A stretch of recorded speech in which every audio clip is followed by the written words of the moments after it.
नमस्कार मित्रों, सरल संस्कृत व्याकरण चैनल में मैं अरुण कुमार पांडे आप सबका हार्दिक स्वागत करता हूं। आज मैं आप सबके लिए लेके आया हूं अनुष्टुप छंद। अनुष्टुप छंद का एक दूसरा नाम भी है जिसे श्लोक कहा जाता है। वैसे आजकल श्लोक यानी कोई भी छंद को श्लोक बोल देते हैं। जैसे इंद्र वज्रा छंद में भी कोई पद्य मिल जाएगा, उसको कह देंगे श्लोक है। शार्दूल विक्रणित में भी मिल जाएगा, जैसे तत्र श्लोक चतुष्टयम, वहां पे 4 श्लोक हैं। तो 4 श्लोक जो फेमस हैं वो चारों श्लोक वस्तुतः श्लोक छंद में नहीं है, शार्दूल विक्रणित छंद में है।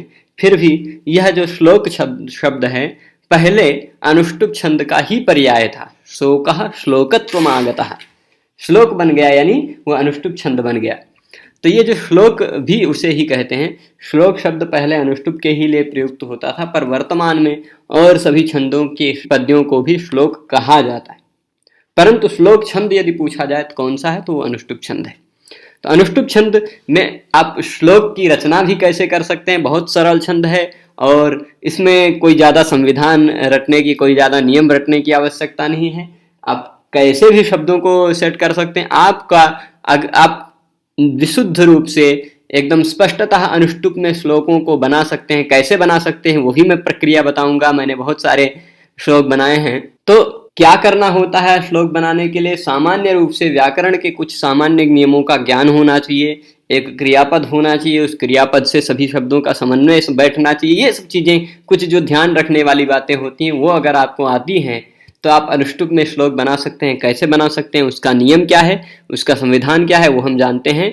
तो अनुष्टुप छंद है, इसमें 8 वर्ण वाला यह छंद है। प्रत्येक पाद यानी 4 पाद हैं, छंद में 4 पाद होते हैं, तो उन चारों पादों में 8 वर्ण होते हैं। अब यह प्रश्न हो सकता है, 2 तरह के प्रश्न इसमें उठ सकते हैं कि अनुष्टुप छंद के प्रत्येक पाद में कितने वर्ण होते हैं, कितने वर्ण होते हैं। तो उसका उत्तर होगा 8 वर्ण। और कुल मिलाकर कितने वर्ण होते हैं अनुष्टुप में, तो आप बताएंगे कि कुल मिलाकर 32 वर्ण होते हैं। तो अब इसका लक्षण क्या है, अब देख लीजिए। और किसी छंद का लक्षण देखेंगे, मान लीजिए इंद्र वज्रा का देखेंगे, स्याद इंद्र वज्रा यदि तव जगौगा, उपेंद्र वज्रा जतजास ततो गौ। शार्दूल विक्रणित का भी मिल जाएगा, सूर्यास्वैर यदि मोह सजौ सततगम शार्दूल विक्रणितम। ऐसे चाहे जहां जिस भी छंद का आप लक्षण पढ़ेंगे उस छंद के लक्षण में उस छंद का नाम मिलता है। यहाँ इस लक्षण में कहीं अनुष्टुप नाम नहीं मिलेगा आपको, श्लोक मिल रहा है। यानी श्लोक छंद में, श्लोक छंद यानी अनुष्टुप छंद में, ऐसा समझिए। श्लोक छंद में 6ठा वर्ण हमेशा गुरु होता है। श्लोके षष्ठम गुरु ज्ञेयम। अब श्लोक छंद का कोई भी उदाहरण आप देख लीजिए तो उसमें आपको, ये वार्णिक छंद है, वर्णों के आधार पर इसकी गणना होती है। 8 वर्ण निश्चित हैं, चारों पादों में 8 वर्ण। अगर आपने कहीं 7 कर दिया या 9 कर दिया तो वह इस संविधान से बाहर चला गया। इसका संविधान यही है, इसका नियम यही है कि इसमें 8 ही वर्ण होने चाहिए। जैसे आप कंप्यूटर में सॉफ्टवेयर डिजाइनिंग में कुछ गलत इनपुट करते हैं तो वो गलत ही, एरर ही आता है। तो वैसे आप छंद बनाते समय भी अगर 8 से 7 या 9 कर देंगे या कुछ ज्यादा कर देंगे, कम कर देंगे, या इसके जो नियमावली की इसकी जो की है, इसकी चाबी है, चाबी की तरह नहीं बनाएंगे तो फिर गड़बड़ होगा, वह छंद फिट नहीं बैठ पाएगा। तो 6ठा वर्ण हर एक श्लोक में चारों पादों में गुरु होना चाहिए। और सर्वत्र यानी चारों पादों में 5वां वर्ण लघु होना। तो पंचम, षष्ठ और सप्तम, ये 3 ही वर्ण का नियम है। कुल 8 वर्ण है, 8 वर्णों में से 5वां, 6ठा और 7वां, इन 3 वर्णों के नियम को ध्यान रखना है। इन 3 वर्णों को आपको सजग रहना है कि कहाँ गुरु रखना है, कहाँ लघु रखना है, कहाँ गुरु रखना है। ये चीजों को ध्यान रखेंगे तो बाकी और किसी वर्ण में कुछ भी रखिए आप। और 5 वर्ण मतलब 8 वर्ण है हर एक पाद में, तो 8 वर्ण में से 5 वर्ण में आप स्वतंत्र हैं, चाहे लघु रखिए चाहे गुरु रखिए। 3 वर्ण में ही नियम लगाना है। यानी कुल मिला के चारों पादों में 12 वर्ण नियम वाले हैं कि 12 वर्णों में निश्चित है कौन सा गुरु होगा, कौन सा लघु होगा। बाकी के जो 20 वर्ण है वहां कोई नियम नहीं है। तो यह स्पष्टता समझिएगा कि श्लोक में 6ठा वर्ण गुरु होना चाहिए। 6ठा वर्ण जो भी है वह क्या कहा जाएगा, वह हमेशा गुरु ही रहेगा। अगर आपने लघु यानी ह्रस्व कर दिया तो उसका वह क्या कहा जाएगा, वह इस छंद के लक्षण के अनुसार शुद्ध छंद नहीं है। और अपिमासम, वह छंदो भंग कहा जाएगा। अपिमासम मसम कुर्यात छंदो भंगम न कारेत। ऐसा भी कहा है कि मास के जगह पे आप मस का प्रयोग कर दें लेकिन छंद का भंग न करें। और सर्वत्र लघु पंचमम, सभी जगह पांचवा वर्ण लघु होना चाहिए, सभी जगह छठा वर्ण गुरु होना चाहिए। अब देखिए द्विचतुष्पादयोर ह्रस्वम सप्तमम दीर्घमन्ययो अन्ययो।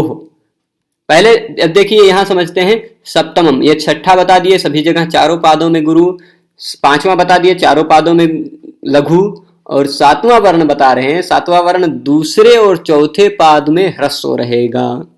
सातवां वर्ण कैसा रहेगा? दूसरे और चौथे पाद में ह्रस्व रहेगा। और अन्ययोः मतलब दूसरे और चौथे के सिवाय जो अन्य दो वर्ण पाद हैं, अन्ययोः द्विवचन है, षष्ठी द्विवचन, अन्य जो दो पाद बचे हैं, यानी अन्य दो पाद कौन कौन से बचे? पहले और तीसरे पाद। पहले और तीसरे पाद में सातवां वर्ण ह्रस्व नहीं रहेगा, दीर्घ रहेगा। कैसा रहेगा? सप्तमम दीर्घम अन्ययोः। तो अब ये है नियम मैंने बता दिया। अनुष्टुप छंद के प्रत्येक चरण में 8 वर्ण होते हैं और उनमें से केवल पांचवें, छठे, सातवें इन तीनों वर्णों पर ही नियम लगता है। पांचवा वर्ण चारों चरणों में लघु होता है, सर्वत्र लघु पंचम। और फिर उसके बाद ये आप इस किसी भी छंद के बारे में अगर जानना चाहते हैं तो उस छंद का लक्षण अवश्य याद रखें, एक उदाहरण अवश्य याद रखें। और कुछ कुछ छंद जो यति वाले होते हैं उसमें यतियों की संख्या याद रखेंगे तो आपका पूरा छंदों का बेड़ा पार चढ़ जाएगा। गण व्यवस्था जानने की, अनुष्टुप में गण व्यवस्था जानने की जरूरत नहीं है, और सभी जगह आगे जो के छंदों में गण व्यवस्था भी जाननी आवश्यक रहेगी। तो द्विचतुष्पादयोर ह्रस्वम मतलब दूसरे और चौथे पाद में ह्रस्व रहेगा सातवां वर्ण, और अन्ययो मतलब पहले और तीसरे पाद में दीर्घ रहेगा सातवां वर्ण। तब देख लीजिए पांचवां वर्ण चारों चरणों में क्या रहेगा? लघु रहेगा। छठा वर्ण चारों चरणों में गुरु रहेगा। सातवां वर्ण दूसरे तथा चतुर्थ यानी चौथे चरण में ह्रस्व यानी लघु रहेगा, तथा अन्य यानी प्रथम और तृतीय चरण में दीर्घ यानी गुरु रहेगा। उदाहरण अब देख लीजिए, मैंने यही एक विशेष कार्य किया है इस पेज में। आप स्क्रीनशॉट अगर ले लेंगे तो इस पेज की विशेषता मैं जब बताऊंगा तो आपको लगेगा कि हाँ इसमें कुछ और स्पेशल है। तो इस पेज में क्या स्पेशल है? मैंने जिन जिन वर्णों पर संविधान यानी नियम चलता है उन्हीं उन्हीं वर्णों को लाल रखा है। आप देख लीजिए, गिन लीजिए, पहला, दूसरा, तीसरा, चौथा सभी को काला रखा है। पांचवा, छठा, सातवें पे नियम चलता है। इस चरण में भी देख लीजिए, पहला, दूसरा, तीसरा, चौथा, 4 वैसे रख दिया, केवल पांचवा, छठा, सातवां पेंट किया है, अलग कलर कर दिया।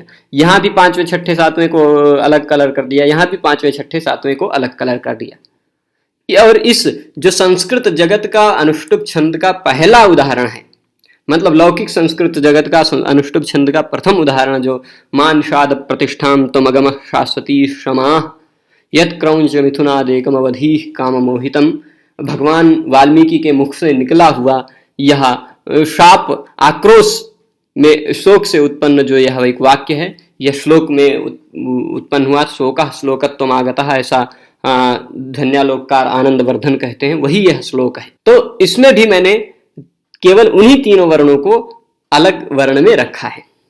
तो अब देख लीजिए, सभी में श्लोके षष्ठम गुरुज्ञेयम, पहले गुरु, छठा वर्ण बाद में देखते हैं, पहले सर्वत्र लघु पंचमम, सभी पादों में पांचवां वर्ण लघु रहेगा। आप देख लीजिए, यहाँ गु लघु है ना, ह्रस्व वाला है, यहाँ घु लघु है, यहाँ द लघु है, यहाँ घ भी लघु है।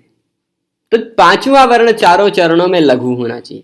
अब इस सभी उदाहरणों में इस मतलब कोई भी और उदाहरण ले सकते हैं, वहां आप देख सकते हैं। आप कोई श्लोक भी बनाए तो वहां केवल पांचवें, छठे, सातवें वर्ण का ही नियम ध्यान रखें, और सभी वर्ण कैसा भी रख देंगे, सिंपल वाक्य भी रख देंगे तो भी वह श्लोक बन जाएगा। सामान्यम वा भवेद वाक्यम यस्य कस्यापि, बन जाएगा पूरा तुरंत श्लोक। सामान्यम वा भवेद वाक्यम यस्य कस्यापि जंतुनः तत्श्लोकम प्रोच्यते सर्वैः, वो जो आप सामान्य हो भी वाक्य हो, किसी भी व्यक्ति का हो, वह श्लोक बोला जा सकता है। नियमैर यत् विनिर्मितम, नियमैर यत् विनिर्मितम, नियमों के द्वारा जो बनाया गया वह श्लोक कहा जा सकता है। ऐसे तुरंत बन जाएगा श्लोक यदि आप नियमों का ध्यान रखते हैं, केवल पांचवें, छठे, सातवें वर्णों को यदि आप रखते हैं तो अब देख लीजिए क्या हो गया। द्विचतुष्पादयोर ह्रस्वम, सातवां वर्ण, अभी पहले हम देख रहे हैं पांचवें वर्ण को, चारों चरणों में यहां भी लघु मिल जाएगा। क्या है? प्र, थु,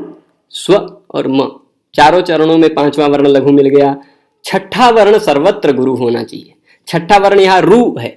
रू आपको लगता होगा कि ह्रस्व है, लेकिन तुरंत बाद में संयोग वाला वर्ण मिल रहा है, इसलिए यह रू भी गुरु माना जाएगा। यहाँ पई तुरंत बाद में यहाँ और चा का संयोग है, इसलिए यह भी गुरु माना जाएगा। और यहाँ यो तो गुरु है ही, यहाँ मन भी गुरु है। तो चारों चरणों में छठा वर्ण गुरु मिल गया। उदाहरण जो मैंने दिया है, इस उदाहरण में भी देख लीजिए, लक्षण में भी वह नियम लगता ही है और उदाहरण में भी वह नियम लगेगा। यहाँ तिश गुरु है, छठा वर्ण गिन लेंगे, तो मैंने कलर करके रखा इसलिए गिनने में आसानी है। छठा वर्ण यहाँ तिश गुरु माना जाएगा, ती गुरु माना जाएगा, यहाँ ना गुरु है और यहाँ मो गुरु है। सातवें वर्ण के लिए नियम क्या है, दूसरे और चौथे पाद में ह्रस्व रहेगा। अब यहाँ देख लीजिए, दूसरा और चौथा पाद, ये दूसरा ये चौथा है। दूसरे में क्या है, सातवां वर्ण लघु है, यहाँ भी सातवां वर्ण या लघु है। इसमें भी देख लीजिए, दूसरे में सातवां वर्ण लघु है, यहाँ ही भी लघु है। और अन्य जो मतलब अन्य दो पाद जो हैं, उन अन्य दो पाद में यानी पहले और तीसरे पाद में सातवां वर्ण गुरु रहेगा।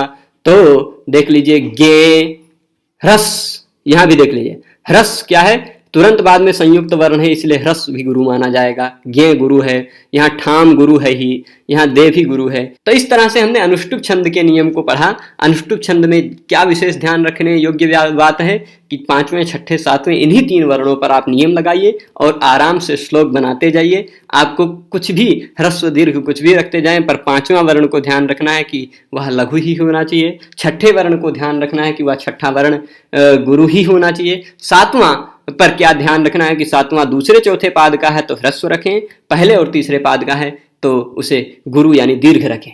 तो इस तरह से आप अनुष्टुप छंद को समझ सकते हैं। अनुष्टुप छंद का लक्षण आप याद रखेंगे तो बहुत अच्छा होगा, और जिसको ज्यादातर लोगों को याद ही होगा, जिसको नहीं याद है वह मेरा अनुरोध है कि उसे याद कर सकते हैं। और इस पीडीएफ को, मतलब ये जो आपके सामने ये रखा हुआ है, इसका स्क्रीनशॉट करके भी रख सकते हैं। अन्यथा मैंने अपने टेलीग्राम चैनल पर रखा है, वहाँ टेलीग्राम चैनल से जुड़कर वहाँ पर भी आपको वीडियो मिल सकता है, वहाँ पर ये पीडीएफ भी मिल जाएगा। पूरा पाठ देखने के लिए धन्यवाद। आज के इस पाठ में इतना ही। नमस्कार।